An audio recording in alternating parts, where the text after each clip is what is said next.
Hello बच्चों, let's take a given question. The question says fill in the blanks. A conducting path which is not continuous and through which electric current cannot flow is called an dash electric circuit. So इस question का जो key concept we need to understand is the concept of electric circuit.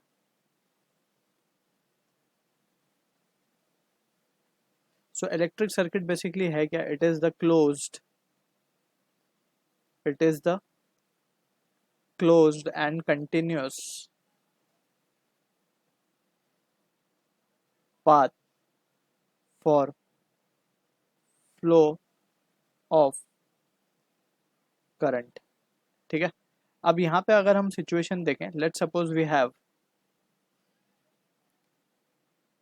हमारे पास एक battery है और इस battery से हमने एक बल्ब कनेक्ट किया है.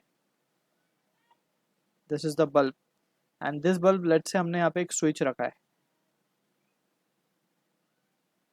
ठीक है, this is positive terminal, this is negative terminal. अब इसमें से करंट फ्लो होना स्टार्ट होगा.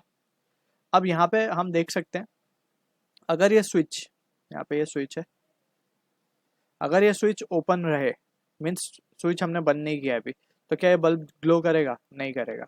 ठीक है, क्यों नहीं करेगा? Because circuit is open. तो यहाँ पे हम देख सकते हैं, when switch is not closed, we say circuit is open. अब सर्किट अगर ओपन रहेगी तो कोई फ्लो ऑफ चार्ज होगा नहीं, बिकॉज इलेक्ट्रिक करंट जो फ्लो होता है वो क्लोज्ड पाथ में फ्लो होता है. That is what the important thing we need to be clear with.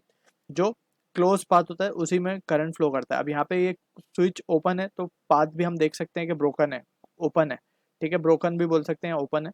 तो उस वजह से current will not be flowing in the circuit and we can say bulb will not glow. अब question में हमसे पूछा अ कंडक्टिंग पाथ, जो कि ये सर्किट है बेसिकली हमारी. ठीक है, विच इज नॉट कंटिन्यूस. अब हम देख सकते हैं स्विच ओपन है तो कंटिन्यूस नहीं है ये.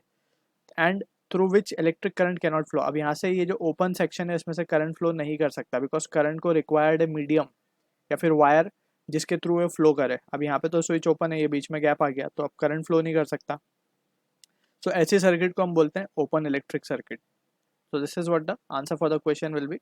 So I hope you understood the solution. All the best.